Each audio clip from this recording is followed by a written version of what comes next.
Bueno, entonces la idea es hoy hablar de cáncer de piel y melanoma, pues haciendo principal énfasis en melanoma, pero pues vamos a hablar un poquitico al final de otros tipos de cáncer de piel.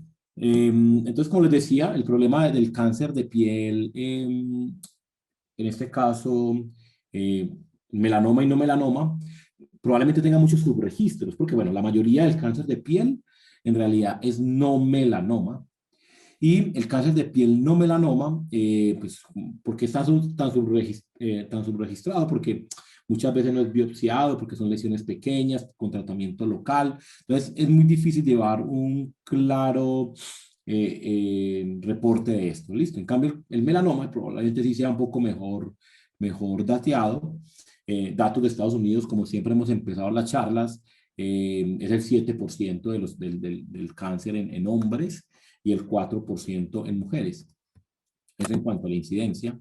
Y en cuanto a la mortalidad, pues como ven ustedes acá no está, al menos dentro de los 10 primeros tumores que causan mortalidad, porque pues gracias a Dios, sobre todo en países del primer mundo, se detectan en etapas tempranas y la mayoría pueden ser tratados y curados en etapas tempranas. Entonces, no lo tenemos dentro de los primeros tumores. En Colombia, pues ni qué decir, Colombia ni siquiera lo tiene registrado entre sus principales causas de muerte, o sea, nosotros tenemos un subregistro total en cuanto al melanoma. ¿Qué es lo más cercano que tenemos en cuanto a la epidemiología del melanoma?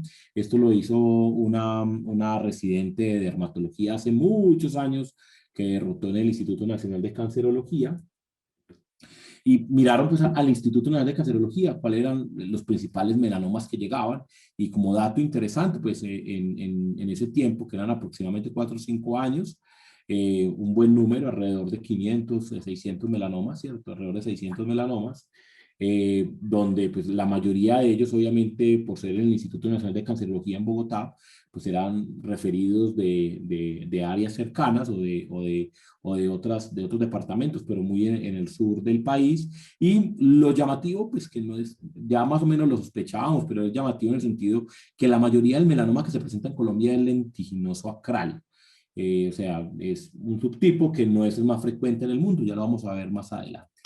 En cuanto a la edad adulta, pues muy de características de melanoma acral, o sea, de pacientes de edad mayor, mayores de 60 años, sobre todo en hombres, y efectivamente la mayoría es por lentiginoso acral. Eso tiene un sesgo importante de selección. ¿En qué sentido? El Instituto Nacional de Cancerología es una entidad pública, ¿cierto? Y de alta referencia en el país, pero si usted, no sé, hiciera esta encuesta en una clínica privada que atienda a personas de otros estratos sociales, es probable, o de otras áreas, es probable que el de extensión superficial sea un poco mayor. En Antioquia tenemos datos, pues algunos datos tenemos del 2007 al 2009, y en todos los tumores malignos, mirar qué tanto había melanoma, pues no los tienen como por sí como melanoma, sino había tanto de los tumores de piel y la mayoría eran tumores invasores y la mayoría se presentaban en edad, digamos, entre los 50 y los 70 años. O sea, no tenemos datos fidedignos de cómo son las histologías o cómo son los estadios principales. Bueno, ¿y por qué se produce el melanoma? Pues hablando principalmente del melanoma de extensión superficial. Pues el factor de riesgo más importante es la exposición solar, sobre todo que la exposición solar, pues la exposición solar es un carcinógeno que nos enfrentamos habitualmente y nuestro sistema de reparación del DNA es capaz de reparar, valga la redundancia, los daños que nos hace la exposición solar. Entonces, hasta ahí no hay problema. ¿Listo? El problema es cuando tenemos exposiciones prolongadas o intermitentes de alta intensidad y ya, digamos, el sistema de reparación del DNA no es capaz de controlar esos daños de aductos del DNA y los aductos del DNA van generando una carga mutacional, pero no todos los melanomas son iguales, pues ya se han dado cuenta que no todo el cáncer es igual y ahora hablando de melanoma, no todos los melanomas son iguales. En el lado izquierdo tenemos melanomas pues, que principalmente están asociados a la exposición solar, el de extensión superficial, habitualmente en personas más jóvenes, el léntigo maligno. Son habitualmente exposiciones solares agudas e intermitentes. Entonces, son pacientes que los típicos que se broncean o que trabajan en el campo y no se protegen, entre otros. El léntigo maligno habla más de exposiciones crónicas de alta intensidad, lo encontramos mucho en ancianos, el melanoma nodular y otros que no tienen nada que ver con la exposición solar, ¿cierto? Como es el melanoma acral, el melanoma de mucosas, que puede ser mucosa oral, mucosa vaginal, entre otros, y un melanoma, pues que es un melanoma, pero no tiene nada que ver con ninguno de los anteriores, no tiene absolutamente nada que ver, la biología es completamente diferente y es el melanoma uveal, ¿listo? La biología es completamente diferente. Listo. Siempre le muestro la gráfica de la tasa mutacional. Saben que esto tiene mucho que ver con la carga antigénica. Y melanoma es el tumor más mutado que existe, ¿cierto? O sea, si lo habláramos en conjunto, ya les conté las variedades de melanoma que hay. Obviamente no todos son iguales de mutados. Eh, por ejemplo, en esta gráfica ustedes pueden ver la diferencia entre el melanoma acral, esta es la tasa de mutación, esta gráfica es la tasa de mutaciones, y miramos cómo el melanoma de extensión superficial, mire todas las mutaciones que tiene, y melanoma acral tiene muy poquitas mutaciones, o sea, fisiopatológicamente y biológicamente es un melanoma completamente diferente al melanoma, en este caso, de extensión superficial. Y el melanoma uveal, si bien está dentro del grupo del melanoma, es otra enfermedad completamente diferente, que principalmente está asociada a mutaciones en la proteína G asociada al sodio, los GNAC y GNAC11, que es el 80% de las mutaciones, y no tiene nada que ver con la exposición solar. O sea, es un melanoma que se trata y su comportamiento es completamente diferente. ¿Podemos predecir la evolución de una lesión premaligna a un melanoma invasor? Pues en la biología más o menos sabemos qué mutaciones se van adquiriendo. Es más, la mutación BRAF, esa mutación es muy importante, la vemos de manera temprana desde los nevos benignos, ¿cierto? O sea, se empieza a adquirir de manera temprana y luego se va adquiriendo una serie de mutaciones que van ocasionando que el melanoma se vuelva invasor y obviamente con características más agresivas. Pero lo importante es que la mutación de BRAF se adquiere de manera muy temprana. ¿Y qué es ese cuento de la mutación BRAF? Pues si no recuerdan la biología molecular, pues yo siempre se la recuerdo cada semana.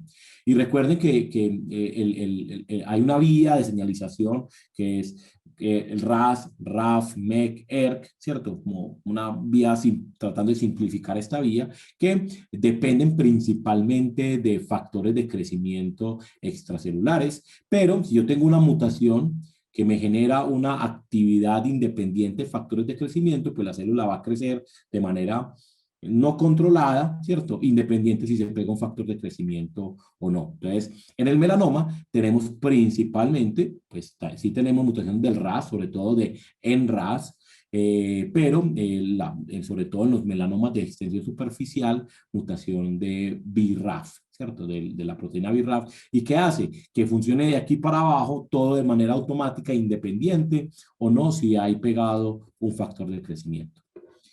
¿Podemos predecir cómo son las mutaciones de acuerdo a la presentación clínica? La respuesta es más o menos sí. Por ejemplo, lo que ustedes ven en sigla CDS es daño crónico del sol, ¿cierto? Entonces, en los pacientes que, sobre todo los melanomas de extensión superficial, hasta un 60% tienen mutación de BRAF, o sea, mutación de BRAF casi que, o sea, un paciente de extensión superficial, a todos hay que pedirle BRAF, sobre todo en unas etapas adyuvantes y metastásicas, porque el 60% lo tienen. En RAS en un 20%, de la NF1 en un 10% y ese kit pues prácticamente raro. Y si vamos a melanoma, por ejemplo, a melanoma acral, la mayoría es desconocido, o sea, la mayoría del melanoma acral no tenemos una mutación conocida, en 20% ese kit y solamente un 10% tienen mutaciones de BRAF. Entonces, ahí ven lo disímil que es, ¿cierto? Y por eso ese tipo de melanomas tienen un comportamiento y un enfoque de tratamiento diferente. Y miren el melanoma uveal. Melanoma uveal, ningún melanoma uveal tiene mutación de BRAF. No tiene mucho que ver, ya le hablabas, con la exposición solar y la mayoría son otras mutaciones como les explicaba anteriormente. Listo. ¿Tenemos datos en Colombia cómo son los perfiles mutacionales? La respuesta es sí. Esto lo hizo una compañera en la Fundación Figma, que hace ya, digamos, para 9 años, 8 o 9 años, donde fueron 81 pacientes con melanoma, independiente del estadio, y les hicieron el estado mutacional. Ellos encontraron BRAF, sobre todo B600E, en la mayoría de los, prácticamente todos los BRAF eran B600E. Había mutaciones de c-KIT, pues ya saben que tiene mucho que ver con los melanomas acrales principalmente, y por eso esa es más o menos un poquitico la epidemiología que tenemos en nuestro país. ¿Cuál es el cuento de la mutación BRAF? Pues RAF ya les mostré que es una proteína, ¿cierto? Es una proteína de señalización proteinquinasa dentro de la señalización intracelular. Hay muchos tipos, la más frecuente es la B600E, ¿cierto? En el codón 600, en el exón 15, principalmente asociado a melanomas de extensión superficial. Pues hay otras como el B600K, el B600K es muy asociado al melanoma de daño solar crónico, o sea, el léntigo maligno, y hay otros melanomas más raros. Hay otras mutaciones más raras. ¿Qué importancia tiene esto? Pues en principio el más sensible a las terapias es el B600E. El B600K parece no tener tan buena sensibilidad a las terapias anti-BRAF. Y tenemos terapia para poder manipular esta vía intracelular. Sí tenemos, ¿cierto? Tenemos medicamentos que lo que hacen es bloquear RAF, MEK y otras vías que me pueden generar resistencia. Entonces, en conclusión de la parte como de biología molecular, pues tenemos melanomas de extensión superficial, principalmente asociados a daño solar. El 50-60%, depende de donde lo lean, es asociado a mutación BRAF. Luego está el léntigo maligno, melanoma de mucosas y melanoma acral, estos dos últimos con muy baja frecuencia de presentación de mutación de BRAF, y un melanoma que está aquí dentro del grupo de melanomas, pero no tiene nada que ver en la fisiopatología ni en el comportamiento biológico, que es el melanoma uveal, que, como les decía, no tiene absolutamente nada que ver con todo lo anterior. Clínicamente lo podemos sospechar, sí, pues ya lo he repetido 20.000 veces. El melanoma, sobre todo los enRAS mutados, se asocian a neus gigantes, caucásicos, viejitos con daño solar crónico. La mayoría son cutáneos y tienden a ser nodulares, tienen muy mal pronóstico, y la mayoría los detectamos en estadios avanzados. El BRAF mutado, la mayoría es en jóvenes, exposiciones solares agudas, intermitente, el típico que se broncea cada rato, es el melanoma de extensión superficial o nodular, muy rara vez se presentan en acrales y mucosas, y tienden a tener alta predisposición por metástasis ganglionares y hepáticas, ¿de acuerdo? Es más, estos melanomas que tienen sobre todo mutación del BRAF son adictos a esta vía. ¿Qué quiere decir? Que si yo bloqueo esa vía, como en estos estudios iniciales, son estudios muy viejos, mire que mejoran la supervivencia. O sea, son melanomas que dependen de esta vía de señalización para su crecimiento. Voy más adelante.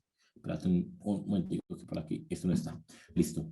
¿Cuáles son los factores de riesgo principales para melanoma? Pues a diferencia como hemos visto en otras enfermedades, los factores genéticos, si bien pues hay uno muy importante que es la mutación CDKN2A. Yo tengo en este momento una paciente con esta mutación, le conté que también la estoy siguiendo para cáncer de páncreas, porque es una mutación que da predisposición a melanomas y cáncer de páncreas. Explica el 25% de los casos familiares, o sea, los casos familiares de melanomas, 25% tienen esta mutación germinal, pero de todos los melanomas solamente es el 5%, o sea, melanomas de origen genético es muy raro, ¿cierto? Pero si encontramos un patrón de presentación familiar, sobre todo cuando va de la mano con cáncer de páncreas, en las familias de primero o segundo grado, pues sospechar la mutación SDKN2A, y son habitualmente pacientes que hacen múltiples molas o múltiples neus asociados, ¿de acuerdo?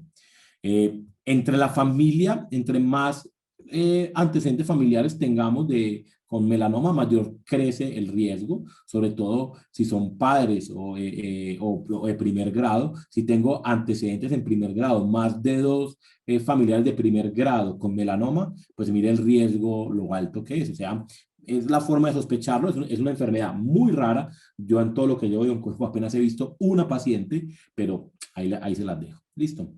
Bueno, pero en los metaanálisis ¿cuáles son los reales factores de riesgo, aparte del melanoma, aparte de enfermedad genética raras? El otro factor de riesgo es el fenotipo de Fitzpatrick, que lo que nos habla este fenotipo es la capacidad, o más bien, o cómo reacciona la piel de la persona eh, a la exposición solar. Eso es lo que ejemplifica acá. Obviamente, rubios, pelirrojos, ojos verdes, azules, lo que tengan más de 100 melanocitos, pues es más probable que tengan, que les dé melanoma, o tiene más bien mayor predisposición a la sensibilidad a los rayos UV.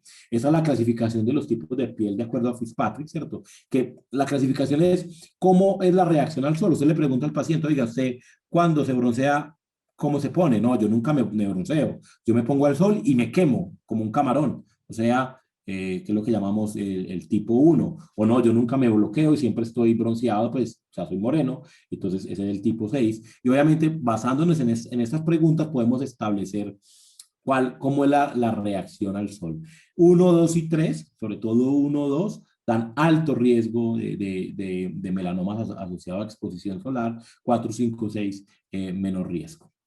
Entonces, si tenemos un antecedente familiar, que vuelvo y les digo, es raro, listo, pero si tenemos una predisposición genética por nuestra forma de responder a la exposición solar, pues no falta sino no tener cerebro, ¿cierto? ¿Y qué es no tener cerebro? No tener cerebro es broncearse, ¿de acuerdo?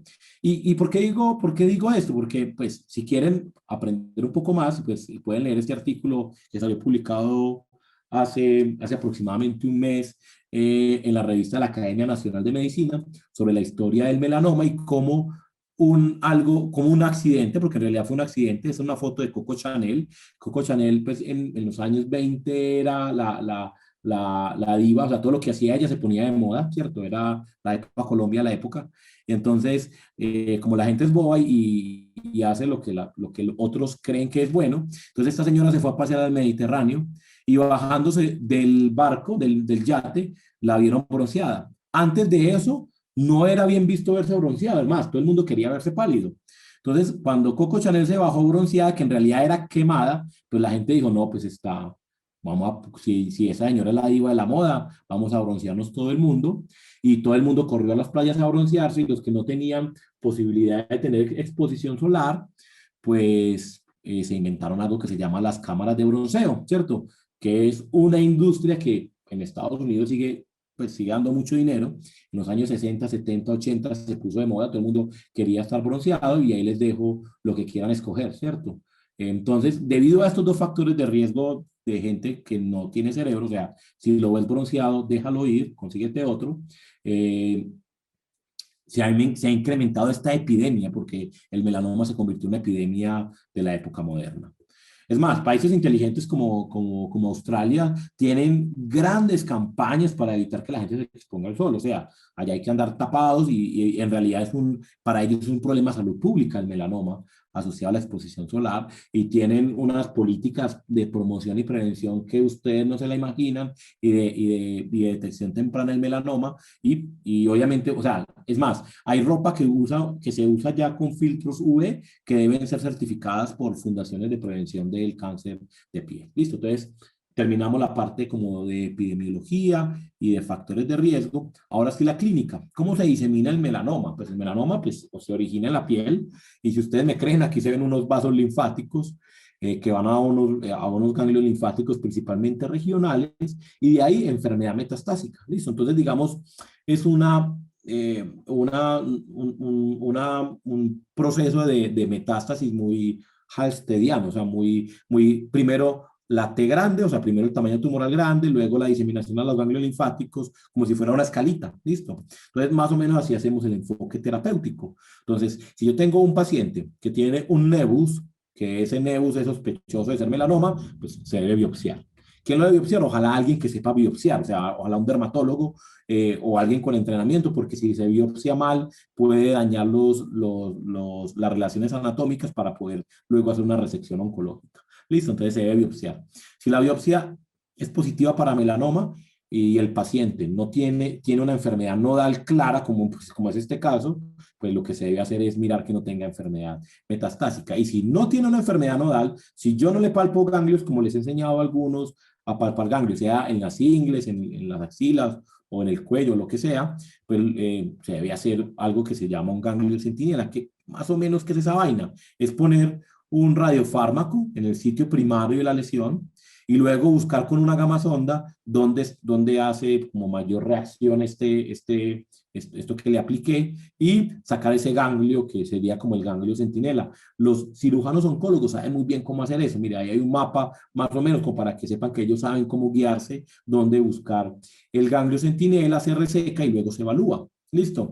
¿Cómo se debe operar? Pues ojalá no ustedes, o sea, ojalá no un médico general, porque hay que tener unos márgenes oncológicos. Si yo simplemente le saco lo negrito y vea, señoras, que gracias a mí, que yo le saqué ese lunar, la curé de eso, pues no la está curando, porque siempre tenemos que dar una cosa que se llaman márgenes oncológicos, porque los márgenes oncológicos nos van a hablar del buen control local. O sea, ustedes lo sospechan, lo mandan a biopsiar, o si algún dermatólogo o algún cirujano le enseñó a biopsiar una lesión sugestiva, se biopsia y sale positivo para melanoma, mándelo a resecar.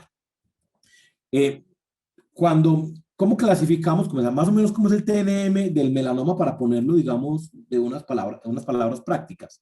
Todo lo que no tenga enfermedad nodal, ojo, no tenga enfermedad nodal, es estadio 2 para atrás, ¿de acuerdo? Y todo lo que tenga enfermedad nodal es estadio 3. Muchachos, esto es un enredo. El estadio 3 es un enredo, casi que hay que hacer una subespecialidad en melanoma para entenderlo. Pues es esta tabla, no se la tienen que aprender. Sepan que toda enfermedad nodal es igual a N3. ¿Y qué les voy a explicar yo como para que más o menos se hagan la idea por qué es tan difícil comprender el estadio 3 en melanoma? Es más, uno todos los años vuelve y lee cosas nuevas del estadio 3 en melanoma y es por algo que pareciera muy lógico, y es no todo compromiso en el ganglio significa que es algo malo, y usted me dice, ¿cómo así, doctor? Que no es algo malo. No sé si recuerdan en la primera clase que les hablé de la respuesta inmune tumoral, que hay una presentación de antígeno en los ganglios. Este es un evidente compromiso ganglionar por un tumor, o sea, aquí hay un tumor que invade el ganglio de manera macroscópica. Pero, por ejemplo, miren esto es un ganglio comprometido por tumor, por melanoma. Y este otro también es un ganglio comprometido por melanoma. Obviamente, los dos son positivos para compromiso ganglionar, pero este no tiene el mismo pronóstico que este otro. Y puede que biológicamente signifiquen cosas diferentes. O sea, esto es una clara invasión, o sea, que hay tumor con ganas de crecer y volarse para todo lado.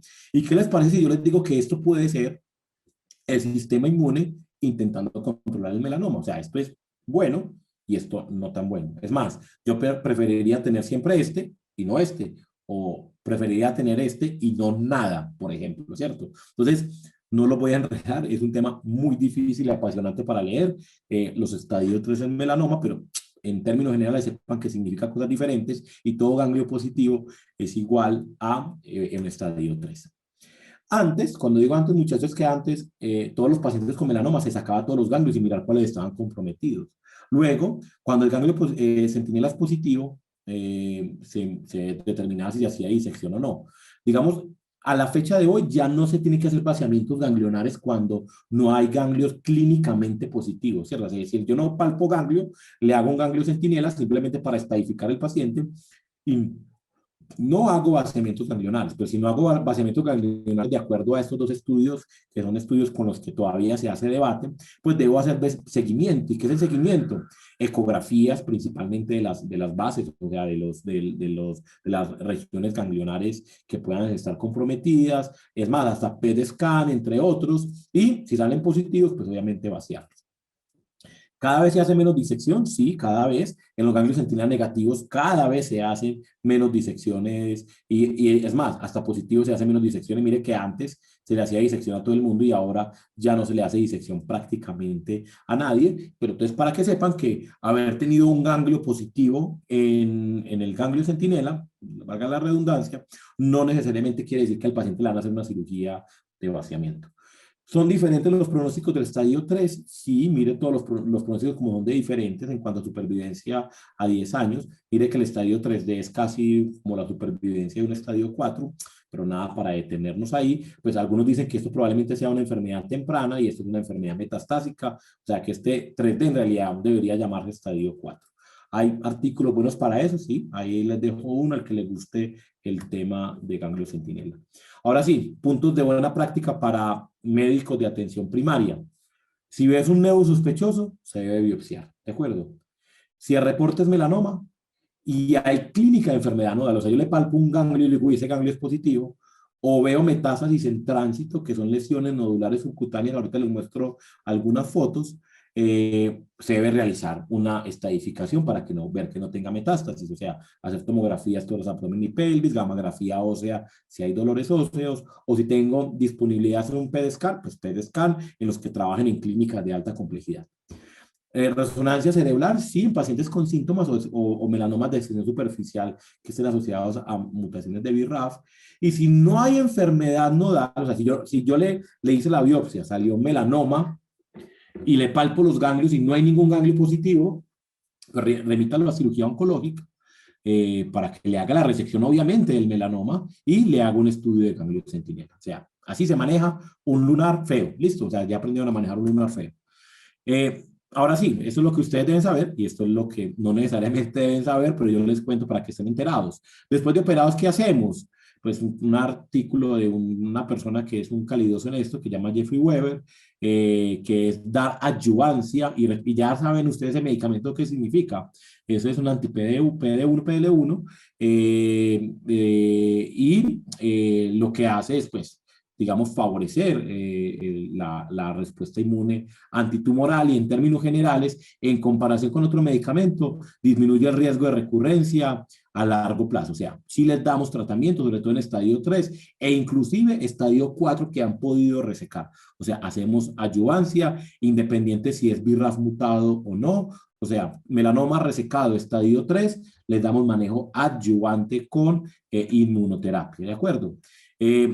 También tiene otro medicamento que es la misma vaina, listo, y también disminuye la recurrencia a largo plazo, independiente si es BRAF mutado o no.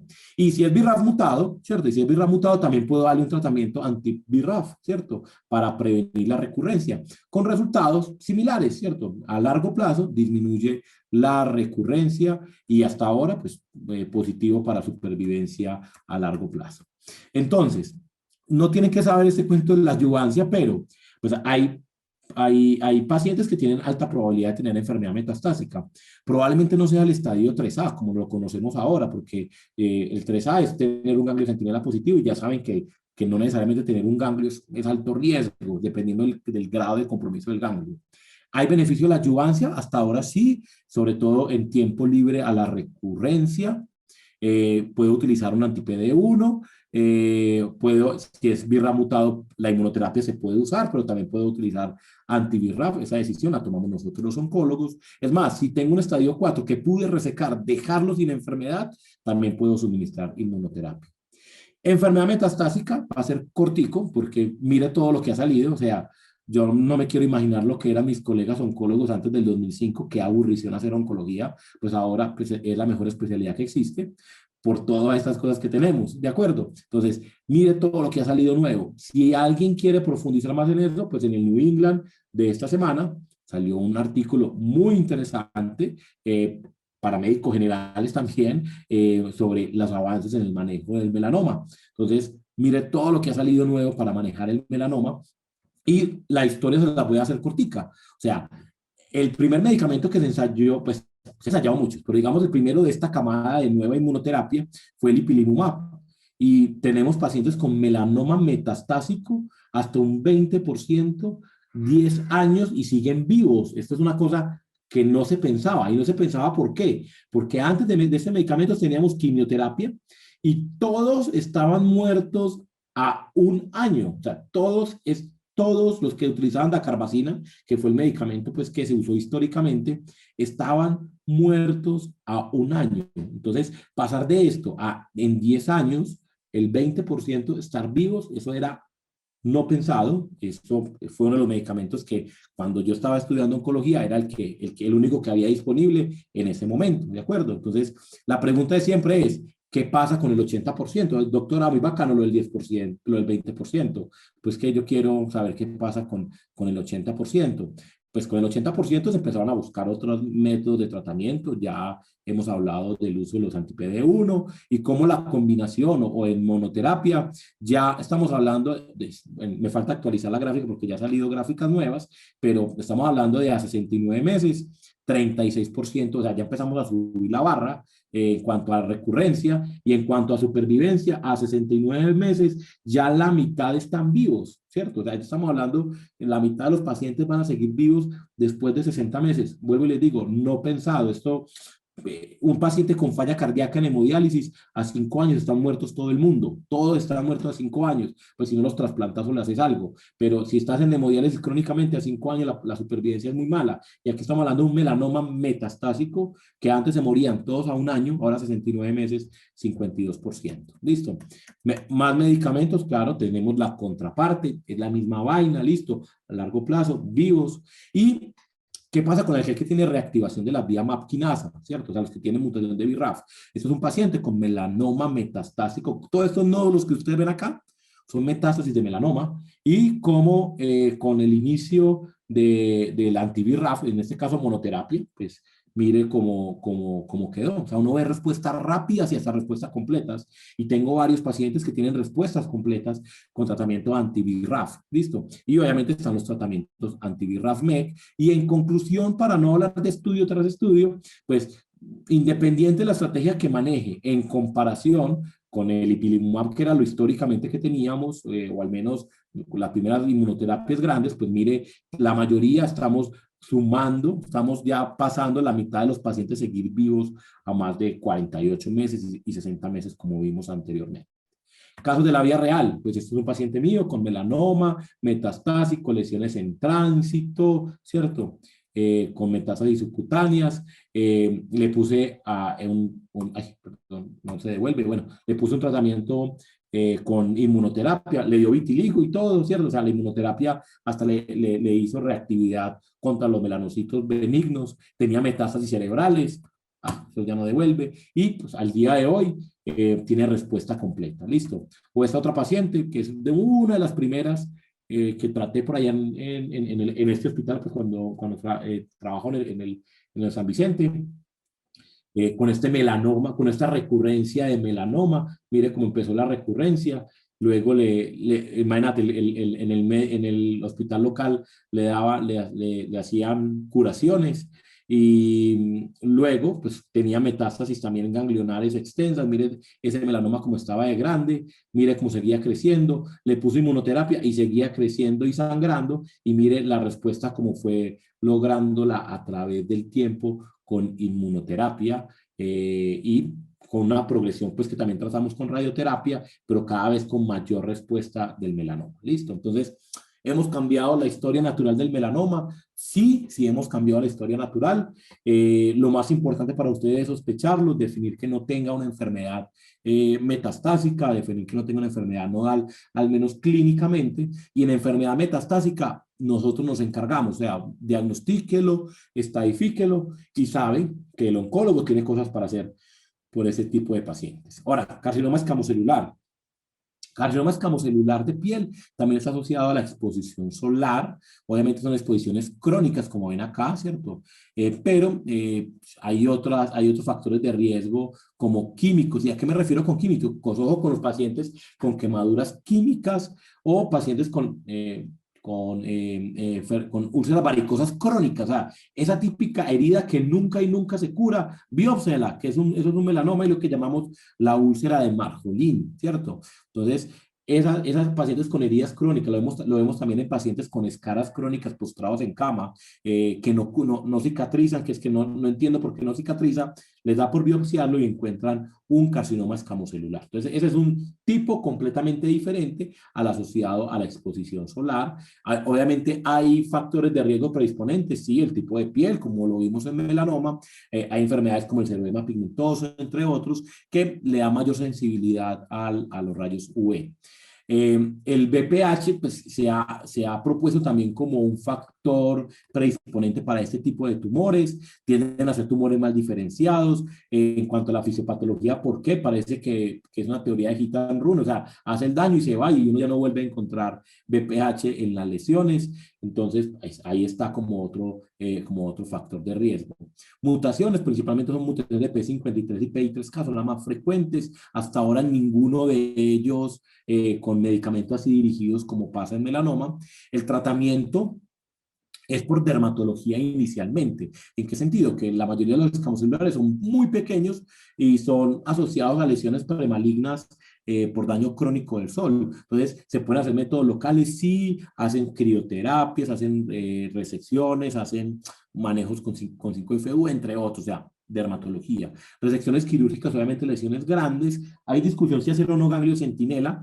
En la escuela donde yo me formé, en el Instituto Nacional de Cancerología se hace ganglio centinela de manera sistemática, pero eso es no son casos tan frecuentes, sobre todo en enfermedad avanzada, en enfermedad localmente avanzada, pues está la discusión si se hace ganglio centinela o si solamente se hace vaciamiento en caso de enfermedad ganglionar clara, o sea, o objetiva. Entonces, en conclusión, lesiones pequeñas para dermatología, lesiones grandes o con ganglio palpable para cirujano oncólogo. Hasta ahora pues hay estudios en investigación con anti-PD1 para manejo adyuvante, pero todavía no tenemos estándar. Y en enfermedad metastásica damos un anti-PD1, Semiplimab fue uno de los primeros publicados y vemos toda columna que vaya para abajo se llama respuesta.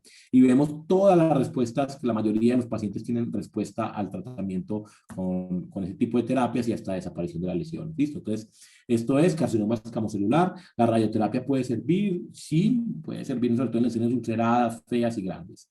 Carcinoma vasocelular, que es el último pues, cáncer de piel del cual les voy a hablar. En realidad, con el escamocelular y el vasocelular son los dos tumores de piel más frecuentes que ocurren en la piel, ¿cierto? O sea, el melanoma, gracias a Dios, no es tan frecuente. Explica de 2 a 3 millones del cáncer de piel no melanoma. Es la más común en Estados Unidos, el tumor más común en Estados Unidos, y la mayoría de las veces pues, se puede operar, se puede curar. O sea, la tasa de curación con manejo quirúrgico es más del 95%. Son ese tipo de lesiones, pues lo van a ver mejor en dermatología. Yo para la semiología dermatológica soy más bien malo. La mayoría en cabeza y cuello, en áreas fotoexpuestas, también es asociado a daño crónico por el sol, pueden dar en tronco, entonces en áreas supraciliares, en áreas que la llamamos áreas de riesgo alrededor de la nariz, son pápulas perladas, bueno, ahí tiene la descripción semiológica del carcinoma vasocelular, siempre deben ir a dermatología y pueden haber otros que son más deformantes. En realidad, este tipo de carcinoma vasocelular son los que yo sí más veo, yo los veo habitualmente así, cuando ya no se pueden operar o se han intentado múltiples resecciones y no se han logrado. Entonces, los de alto riesgo son los que miden más de 2 centímetros, los que están ubicados en área centrofacial y los que tienen bordes pobremente diferenciados porque hasta inclusive por cirugía de Mohs no es fácil determinar unos bordes negativos, que eso es lo que cura, ¿no? Entonces, siempre manda donde un dermatólogo, y ojalá un dermatólogo oncólogo, cirujano plástico o cirujano oncólogo que tenga especialidad, que tenga, digamos, sobre todo en esas áreas con tumores mayores de 2 centímetros principalmente, para dar unos buenos bordes, porque si no se da buenos bordes, va a recurrir inmediatamente. Los pacientes que han sido irradiados también son de alto riesgo y los pacientes mayores. Y los de bajo riesgo son la mayoría de lesiones que son pequeñas, ¿de acuerdo? Entonces, el manejo es eminentemente quirúrgico, se opera una o otra vez y cuando ya no es operable se puede utilizar radioterapia o tratamiento sistémico, ¿de acuerdo? Muchas gracias.